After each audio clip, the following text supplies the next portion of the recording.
آپ ہر وقت اپنی مشہوری کرتے رہتے ہیں، لوگوں کو بتاتے رہتے ہیں جی میرے ویوز بہت زیادہ ہیں، سبسکرائبرز بہت زیادہ ہیں۔ کیا یہ حق پر ہونے کی کوئی دلیل ہے کہ جس کے ویوز بہت زیادہ ہوں یا یوٹیوب پہ حق پر ہونے کی کون سی دلیل ہے؟ دنیا میں کتنے کروڑ شیعہ ہیں، کتنے کروڑ شیعہ ہیں، ان میں سے اگر لاکھ 1.5 لاکھ شیعہ کا آپ کو لائک مل گیا ہے یا ویو مل گیا ہے یا انہوں نے آپ کو سبسکرائب کر لیا ہے تاکہ سنیوں کے خلاف وہ جناب پیش کر سکیں کہ دیکھیں جی یہ سنی عالم جو حق گوئی کر رہا ہے، تو اس میں آپ خوش ہونے کی کیا بات ہے؟ وہ تو تبرعی ہیں، وہ تو ابو بکر و عمر اور عثمان پر بھی تبرع کرتے ہیں، انہیں تو کوئی شرم و حیا نہیں ہے، وہ تو آپ کی باتیں اپنے چینلز پر ڈالتے ہیں۔ ہم نے خود دیکھا ہے جی، مظلوم جعفری، پتہ نہیں اس طرح کے کتنے ہی چینلز ہیں جنہوں نے آپ کی ویڈیوز جو ہیں اہل سنت کے خلاف، اور پھر صرف سیدنا معاویہ رضی اللہ تعالیٰ عنہ کے خلاف نہیں، ابو بکر و عمر اور عثمان کے خلاف بھی آپ کی جو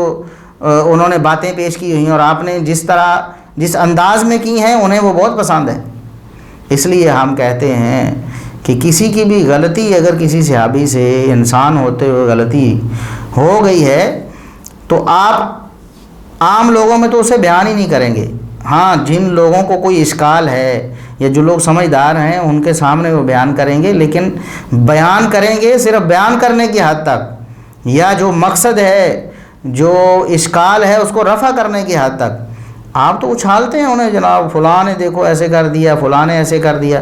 اس کا نتیجہ یہ ہے کہ آپ کی ہی تقریریں اور آپ کی ہی ویڈیوز وہ جو شیعہ ہیں، جو رافضی ہیں، جو ابو بکر و عمر کے بھی دشمن ہیں، جو سیدہ عائشہ رضی اللہ تعالیٰ عنہ پر بہتان معاذ اللہ لگاتے ہیں، جو انہیں بد کردار کہتے ہیں، وہ شیعہ آپ کی ویڈیوز کو استعمال کرتے ہیں اہل سنت کے خلاف اور ان صحابہ کرام کے خلاف جن سے محبت کا آپ بھی دعویٰ کرتے ہیں۔ تو اس لیے اگر کروڑوں شیعوں میں سے، کروڑوں رافضیوں میں سے 1-2 لاکھ رافضیوں نے آپ کو سبسکرائب کر لیا ہے تو اس میں کیا خوشی کی بات کیا ہے؟ اہل حق کون ہیں آپ کے ساتھ؟